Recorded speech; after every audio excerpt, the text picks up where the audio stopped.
So despite the fact that I watched this movie at 11 a.m. this morning, I don't think I've ever wanted to get more blackout drunk.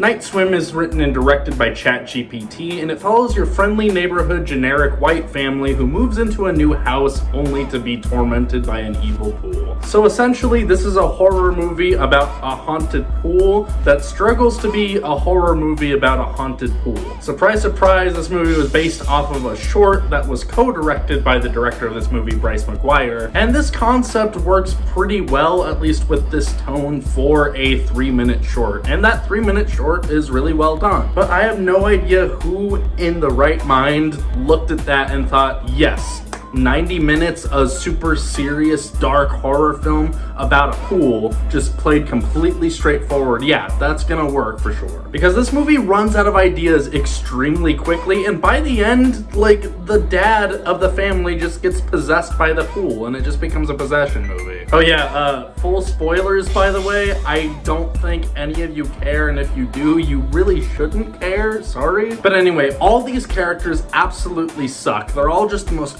boring, attractive, cliche archetypes that you've just seen regurgitated over and over and over again, to the point where this is like the 1000th time you've seen that cycle. So it just feels the most hollow and artificial, like, ever. And yeah, I know I opened this with that ChatGPT joke, but I'm serious, like, of all the movies that I've seen recently, this is the one I would say is most likely to have actually been written by an AI. And I would have thought that even before this AI craze. Like, this feels like an algorithm written movie on every level. The characters all suck. The dad is like this ex-professional baseball player who is now handicapped so he can't play baseball. Only, and this was one of the most hilarious parts of the movie to me, the pool cures his handicap and now he's like a baseball superhero who's like breaking balls in half.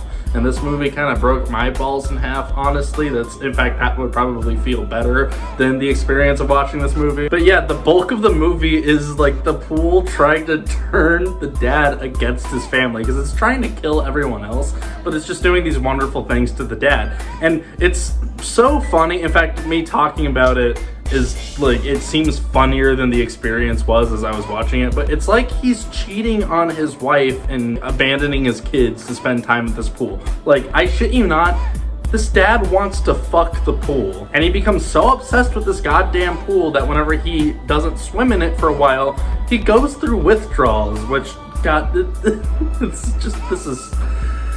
What a sophisticated film we're talking about today. I found it rather astonishing how across the board this movie managed to do every single thing completely wrong. I mentioned recently in my review of The Holdovers that was an example of when it was super appropriate to make something conventional full of cliches. This is the opposite side of the spectrum from that. This is the worst way to utilize cliches because it's not self-aware whatsoever. None of it feels authentic. This doesn't feel like a real movie. There's no part of this that feels like art or someone's self-expression coming out onto the screen. Which is why I was shocked to see that this is directed by one of the people who made the short, because the short is really good, but this feels like it's made by someone who honestly doesn't want to be making movies and is doing it solely for the money. I would love to be proven wrong. I would love Bryce McGuire to go and make something good after this, but I don't, like, this was the most boring, hollow experience I could have ever thought it was gonna be. In fact, it was so boring that for like the first 30 minutes or so, I shit you not, the most enjoyable moments for me was when the cat was on screen. Yeah, there's a cat in a horror movie, you know exactly where that's gonna go. But I'm such a crazy cat lady that even though this cat was like doing literally nothing, anytime it was on screen, I was like, oh my god, look at him! Because everything surrounding that goddamn cat was just like, it evoked zero response out of me. Sure enough, like, the cat dies 30 minutes in, like, very abruptly in a very non-cool, creepy way. Oh yeah, the daughter's boyfriend is a part of the Christian swimming club. Like, it's a detail that has nothing to do with anything. That was his character introduction, as he hands her a fucking pamphlet.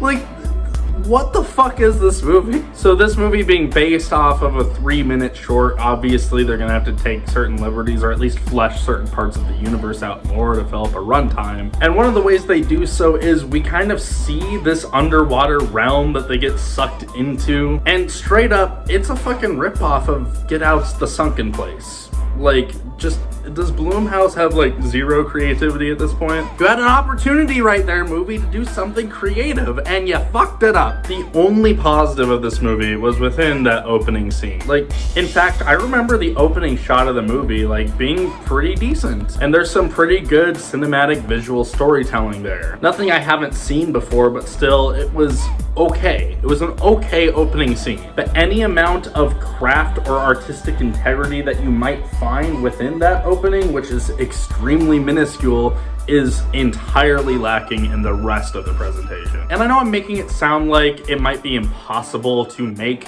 a horror film centered entirely around a haunted pool. That's not the case at all, in my opinion. I just don't think you can make a feature film about a haunted pool and like just play it this straightforward and seriously. You see, when I was watching this movie, I was thinking, how would I have written and directed a film like this? And I started thinking of the children's movie Monster House, which I actually really enjoy and think is fairly underrated. It needed to be somewhat tongue-in-cheek and needed to just be a fun movie. Like, I would have really played up the horror comedy angle, maybe make it about a group of kids that discover a haunted pool. Could maybe even give it that Stranger Things Amblin vibe. Just give it something, please. Like, I'm not even saying that that would be a great movie. I'm just saying this movie needed to be something, because it was absolutely nothing. During the third act of Night Swim, and keep in mind, there was no one else in the theater. Like, I was completely by myself.